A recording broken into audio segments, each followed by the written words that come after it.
नमस्कार दोस्तों, स्वागत है आपका मेरे YouTube चैनल गुरु मंत्र बाई मोनिका में। आपने जैसा कि टाइटल देख लिया होगा कि भाई मेरा आरपीएससी फर्स्ट ग्रेड में 82 रैंक से हुआ है सिलेक्शन हिंदी विषय के अंदर, और मैंने कोई कोचिंग नहीं की थी, इसलिए खुद का पॉडकास्ट खुद ही करना पड़ रहा है। तो क्योंकि अब कोई कोचिंग नहीं की तो कोई कोचिंग वाला तो अपने को बुलाएगा नहीं, या फिर प्रचार प्रसार करने के लिए, है ना। तो अपन अपने बारे में खुद ही बता देते हैं, और मेरी स्ट्रेटजी क्या रही और कैसे मैंने तैयारी करी उसके बारे में बात कर लेते हैं आज इस ये वीडियो के अंदर।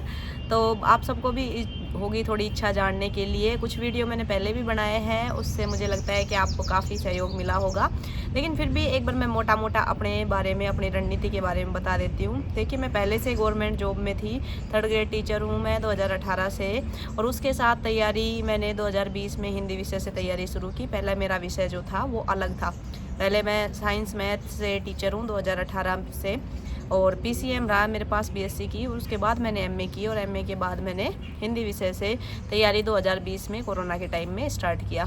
और उसके बाद जैसे हिंदी पढ़ना शुरू किया तो हिंदी अच्छा सब्जेक्ट लगा, और उसमें मेरा नेट जेआरएफ क्वालिफाई हो गया था। और उसी के साथ में मैंने असिस्टेंट प्रोफेसर की तैयारी की थी, वो भी सेल्फ ही की थी, क्योंकि जॉब में होने के कारण अपन कोई कोचिंग नहीं ले सकते, ऐसा ऑप्शन बैठता भी नहीं है। और ऑनलाइन उस टाइम में इतना ज़्यादा था नहीं 2020 के आसपास कि बहुत ज़्यादा ऑनलाइन कोई कोचिंग हो। लेकिन जैसे कोई यूट्यूब पे किसी ने फ्री पढ़ा रखा है, और यूट्यूब पे किसी का कोई मान लो चैनल बना हुआ था हिंदी का, और जो नेट की तैयारी कराते थे उनका यूट्यूब से देख देख के थोड़ा बहुत जो भी मुझे डाउट लगता है हिंदी में, वो धीरे धीरे कवर किया।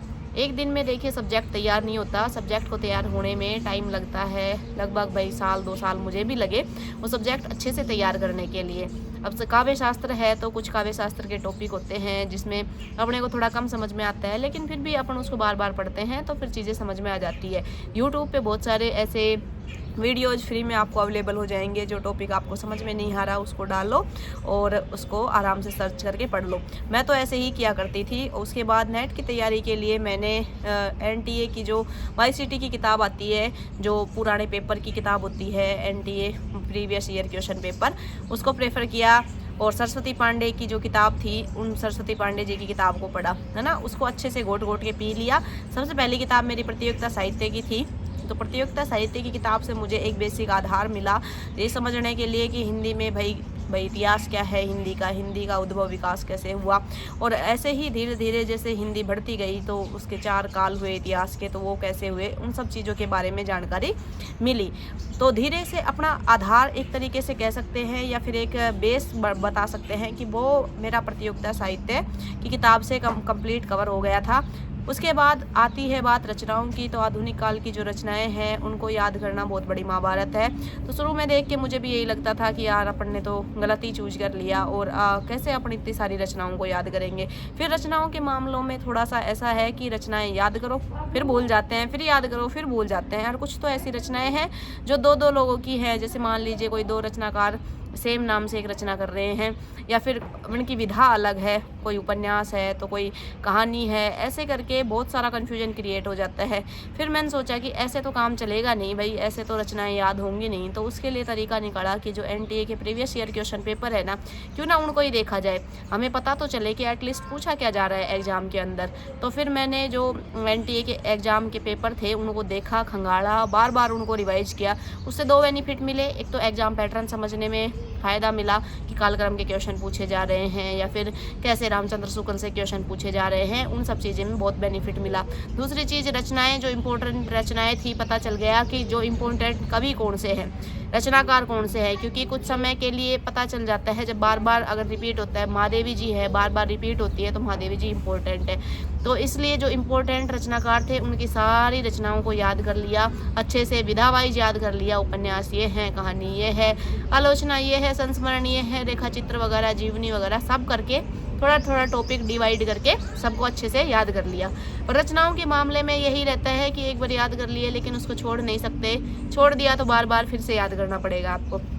तो इसके लिए मैंने फिर यही सोचा कि भाई ठीक है, चलो बार बार रिवाइज करते रहेंगे। पीवाईक्यू रिवाइज करने से सबसे ज़्यादा बेनिफिट यही मिलता है कि वो चीज़ें बहुत ज़्यादा बार रिवाइज हो जाती है। वाईसीटी की किताब के अंदर यही फ़ायदा है कि उसमें डिटेल्स दे रखी है, जो PYQ क्वेश्चन है उसकी डिटेल दी हुई है और उन डिटेल्स के माध्यम से आप अच्छे से पढ़ सकते हैं, समझ सकते हैं और मेन उनकी जो ऊपर जो ऑप्शन है उन ऑप्शन के जो इम्पोर्टेंट क्वेश्चन बन सकते हैं आगामी भविष्य में, उसको आप अच्छे से कवर कर सकते हैं। ये बेनिफिट अपने को मिल जाता है।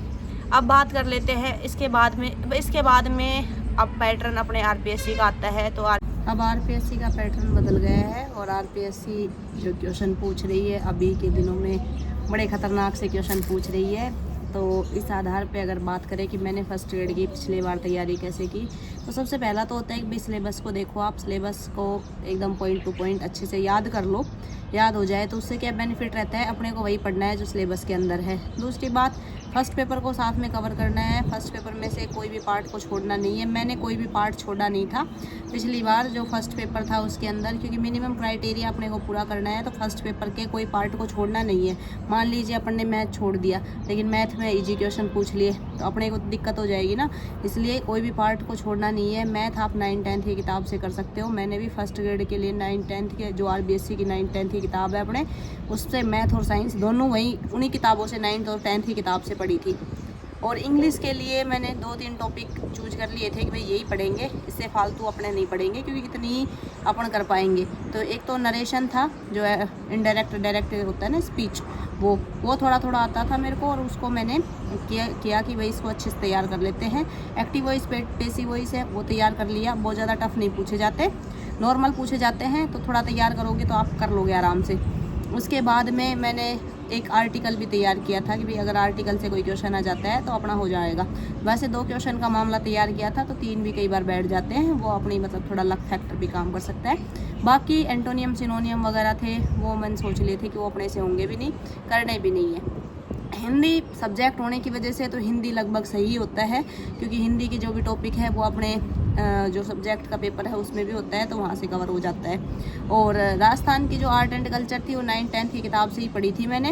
हिस्ट्री वगैरह जो भी जोड़ रखा था ना प्रजामंडल वगैरह का पार्ट, तो वो 9th और 10th की किताब में जो पोर्शन मुझे मिल गए थे उससे कवर कर लिए थे। अब उसके अलावा बात कर लें जो हमारे इंडियन हिस्ट्री का जो पार्ट जोड़ा हुआ है जिसमें बहुत सारे स्वतंत्रता सेनानी थे, तो मैं एकदम भाई ये बता रही हूँ कि मैंने गांधी जी नहीं पढ़े थे, तो गांधी जी बहुत बड़ा पार्ट है, क्वेश्चन आना एक ही है, तो मैंने सोच लिया था गांधी जी नहीं पढ़ेंगे। नेहरू जी पढ़े, बाकी सुभाष चंद्र बोस पढ़े थे और भी जो भी जोड़ रखे थे अपने VD सावरकर हैं या फिर बाल गंगाधर तिलक है और जितने भी स्वतंत्रता सेनानी जोड़े हुए थे छोटे छोटे, उनमें से चांस था कि एक एक क्वेश्चन बनता है। 5-7 क्वेश्चन कई बार बना देती है RPSC, 5 भी बना देती है, 4 भी बना देती है। ऐसे कोई फिक्स नहीं होता कि कितने क्वेश्चन आएंगे, लेकिन जो आप मान के चलो कि भाई जो 4-4 लाइन के हैं या फिर मान लीजिए एक एक पैराग्राफ के हैं, 8-10 लाइन के हैं, तो हर स्वतंत्रता सेनानी के बारे में ज़्यादा से ज़्यादा चीज़ें 10 लाइन की दे रखी है। कहाँ से किया मैंने, लक्ष्य किताब थी मेरे पास फर्स्ट पेपर के लिए, उसी से मैंने उसको पढ़ लिया था। और उसके अलावा अपने जो मैनेजमेंट का है तो SS यादव की सर की जो किताब है, कलाम पब्लिकेशन की है, किसकी है, कलाम की है शायद वो किताब मैंने ला रखी थी, उससे कर लिया। जो भी मैनेजमेंट का नवाचार है, जैसे स्कूल में थी तो नवाचार के बारे में थोड़ा बहुत पता होता है, कुछ पढ़ लिया तो उससे बेनिफिट मिल गया। और साइकोलॉजी के लिए जो धीर सिंह दवाई सर की किताब आती है, उस किताब के अंदर क्या दे रखा है कि भाई टॉपिक दे रखा है, उस टॉपिक में आए हुए क्वेश्चन भी उसी टॉपिक के अंदर दे रखे हैं उन्होंने कि भाई यहाँ से ये सवाल बना। तो जो सबसे ज़्यादा इंपॉर्टेंट है, जैसे ICT इंपॉर्टेंट था तो ICT को बहुत अच्छे से किया। और ये प्रतिमान इंपॉर्टेंट है, परीक्षा प्रतिमान, और जो नाम दे के रखे हैं ना वो इंपॉर्टेंट है, तो उनको बहुत अच्छे से किया। तो जहाँ भी कहीं स्पेशल मेंशन कर दे कि भाई ये इसके बारे में पूछा जाएगा, या फिर मान लो साइकोलॉजी में भी अभिप्रेरणा को मेंशन कर दिया, तो अभिप्रेरणा फिर वो इंपॉर्टेंट टॉपिक हो जाता है, उससे ज़रूर क्वेश्चन बनेगा, तो उसको अच्छे से करो। उसको ऐसे नहीं करना कि भाई हल्के में ले लिया छोड़ दिया।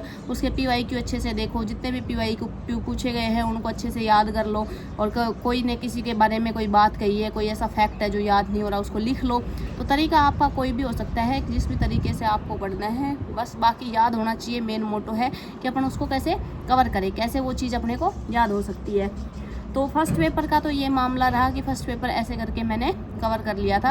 हो गया था कि भाई अपना लास्ट में 2-3 बार रिवाइज हो जाए, इस हिसाब से 2-1 महीने पहले सिलेबस का ये था कि एक बार पढ़ लिया।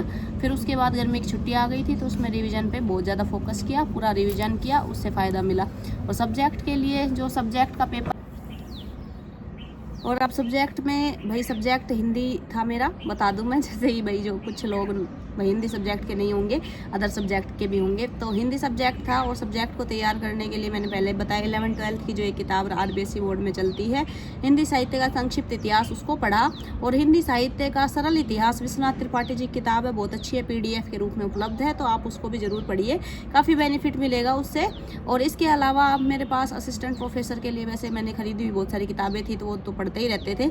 लेकिन अगर मान लो कि भाई मैंने अभी के लिए पिछली वैकेंसी के लिए स्पेशल ऐसे नहीं पढ़ा कि कोई किताब पढ़ी हो। पांडे की किताब मैंने पहले से पढ़ी हुई थी, तो उसका जैसे आधुनिक काल की रचनाओं को याद करने में मैंने मोटा मोटा उसका रेफरेंस लिया था कि भाई उसको थोड़ा सा पढ़ लिया। बाकी प्रीवियस ईयर क्वेश्चन पेपर पे बहुत ज़्यादा फोकस किया, जो RPSC में प्रीवियस ईयर क्वेश्चन पेपर पूछे गए हैं। अब प्रीवियस ईयर क्वेश्चन पेपर को आपको ऐसे नहीं करना है कि RPSC फर्स्ट ग्रेड के लिए पढ़ रहे हैं तो फर्स्ट ग्रेड के ही प्रीवियस ईयर पेपर देखने हैं, नहीं, क्योंकि फर्स्ट ग्रेड के अंदर असिस्टेंट प्रोफेसर के PYQ जरूर पूछे जाते हैं। PYQ ऐसे कैसे उठा के पूछ लिए जाते हैं। तो आपको क्या करना है, सारे PYQ देखने हैं, चाहे वो असिस्टेंट प्रोफेसर के हो, फर्स्ट ग्रेड के हो, सेकंड ग्रेड के हो, या फिर और कहीं भी हिंदी में। जैसे MP के अंदर हिंदी का असिस्टेंट प्रोफेसर का एग्जाम होता है, छत्तीसगढ़ में होता है, UP में होता है, तो वहाँ के भी पेपर अच्छे स्टैंडर्ड के होते हैं, जो उनके GSI के, GIC के, या फिर कोई भी आप मान लीजिए असिस्टेंट प्रोफेसर के हैं, प्रवक्ता के हैं, तो सारे पेपर अच्छे स्टैंडर्ड के बनाए जाते हैं। उन PYQ से अपने को बहुत बेनिफिट मिलेगा।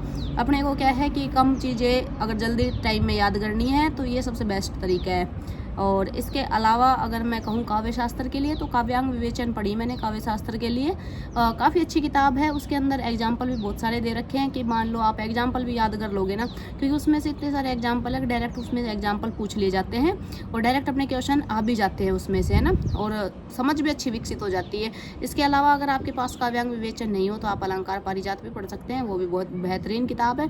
तो मैंने तो काव्यांग विवेचन को ही ज़्यादा पढ़ा था, और उसी से ही क्या है कि ज़्यादा बड़ी किताब भी नहीं है, छोटी किताब है, और उसी से फटाफट वो कर लिए और शॉर्ट नोट्स बना लिए थे एक पन्ने के अंदर काव्य शास्त्र के, एक मोटे मोटे याद रहे अपने को, और लास्ट में एक बार फैक्ट अपन देख लिया एग्जाम से पहले, भूले नहीं। और इसके अलावा तो कुछ ऐसा है नहीं, जैसे थोड़ा बहुत भारतीय काव्य शास्त्र को जोड़ा गया है, और जैसे अरस्तु का सिद्धांत, विवेचन सिद्धांत जोड़ा गया, प्लेटो का जोड़ा गया था, तो प्लेटो और अरस्तु को पढ़ लिया अपन ने। अगर आपके पास कोई किताब नहीं हो पढ़ने के लिए कि भाई आप ये कहाँ से पढ़े, तो सरस्वती पांडे की जो किताब है उसके अंदर भी ये दे रखे हैं, अरस्तु का विवेचन का सिद्धांत है, प्लेटो का सिद्धांत है, ध्वनि सिद्धांत है, जो भी अपने यहाँ दे रखे हैं वो है। बाकी मैंने डॉक्टर विवेक शंकर की किताब थी भारतीय पाश्चात्य काव्य शास्त्र, जो असिस्टेंट प्रोफेसर के लिए ली हुई थी, उस किताब से इनको कवर किया था। और काफ़ी वैसे तो मेरे पास और भी किताबें थी, लेकिन मेनली मैंने डॉक्टर विवेक शंकर जी की किताब को पढ़ा था।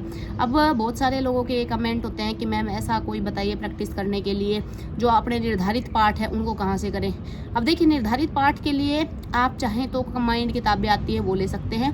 कहानियों के लिए कहानी आपको मूल कहानी पढ़नी पड़ेगी, अच्छे से कहानी को पढ़ें, क्योंकि कहानी में से बेसिक क्वेश्चन खूब पूछे जाते हैं। जो भी पाठ है अलग अलग बुक नहीं ले सकते, कोई बात नहीं, मेरे पास अलग अलग लगभग किताबें उपलब्ध थी, इसलिए मैंने अलग अलग से अध्ययन किया। आपके पास अलग अलग नहीं है तो टेलीग्राम के अंदर सभी की PDF उपलब्ध है, तो उसके माध्यम से आप भूमिका जरूर पढ़ लें। भूमिका से आजकल खूब क्वेश्चन बनते हैं। दूसरी बात, अगर कंबाइंड लेना है तो डॉक्टर विवेक शंकर की कंबाइंड गद्य मीमांसा करके, पद मीमांसा करके अमेजन पे भी उपलब्ध है। बाकी आप चाहें तो ऑफलाइन स्टोर से ले सकते हैं। आप ऑफलाइन जाइए, मैया पाठशाला से भी जो मैया सर की किताब आती है, ज्ञान वितान शायद उसका पब्लिकेशन है, उनमें भी उन्होंने कंबाइंड बुक निकाल रखी है। बाकी कुछ लोग कहते हैं कि मनोज मिश्रा की किताब पढ़ लें या सर्वोत्तम अकेडमी की पढ़ लें, जो तो मुझे थोड़ा सा उनकी किताबें मैंने देखी नहीं है तो मुझे नहीं पता। मेरे पास हाँ ज़रूर एक सरसा पब्लिकेशन की किताब ज़रूर थी, पहले थी, पर वो मुझे इतनी अच्छी और ख़ास नहीं लगी। उसमें मतलब लैंग्वेज का इशू था। मनोज सर की किताब के साथ भी मुझे लैंग्वेज का इशू लगता है कि उनकी जो लैंग्वेज है वो थोड़ी ईजी ज़्यादा है। तो मुझे पर्सनली लगता है कि ज़्यादा ईजी पढ़ने से क्या है कि अपने को फिर बाद में उसका नुकसान उठाना पड़ता है, अपन उसका खामियाजा भुगतते हैं कि भाई हमें नहीं पता होता, पेपर आजकल इतने टफ लैंग्वेज में आ रहे हैं। तो इस वजह से आप चाहे तो आप रेनेशा की ले सकते हैं। रेनेशा ने भी आजकल किताब निकाल दी, मेरे पास उसके नोट्स थे रेनेशा के, तो आप वो रेनेशा के नोट्स भी पढ़ सकते हैं। अगर आपके पास कोई किताबें नहीं है तो आप रेनेशा के नोट्स खरीदिए, उसमें फर्स्ट ग्रेड के सारा कोर्स उपलब्ध है, तो फर्स्ट ग्रेड के अकॉर्डिंग आपको मिल जाएगी। हाँ, निर्धारित पाठ जो है उसमें थोड़ी समस्या आपको हो सकती है, क्योंकि वो उनके भी अच्छे उपलब्ध नहीं है, और कोई कोर्स वगैरह ले रखा है तो उससे पढ़िए और आराम से पढ़िए, अपना सिलेबस कंप्लीट कीजिए। जो भी सिलेबस के पॉइंट दे रखे हैं और जो स्ट्रॉन्ग पॉइंट है उनको आप फोकस कीजिए कि भाई इनसे अपना काम हो जाएगा। और जो भी पढ़ें, उसको रिवाइज ज़रूर करें, क्योंकि मल्टीपल रिवीजन ही सबसे बड़ी की है सिलेक्शन की। सिलेक्शन चाहते हैं तो सबसे ज़्यादा रिवीजन इम्पोर्टेंट है, बार बार पढ़ते रहिए। और अगर आपको ये वीडियो अच्छी लगे तो वीडियो को लाइक करें, चैनल को सब्सक्राइब करें, अपने दोस्तों में ज़रूर शेयर करें। और कोई भी आपकी समस्या हो, कोई भी क्यूरी हो तो आप ज़रूर कमेंट करें, और कमेंट में ज़रूर लिखिए कि आप फर्स्ट ग्रेड, सेकंड ग्रेड जो भी टीचर बनना चाहते हैं तो ज़रूर से कमेंट करें, ताकि मुझे भी पता चले कितने बच्चे डेडिकेशन से पढ़ रहे हैं। थैंक यू, धन्यवाद।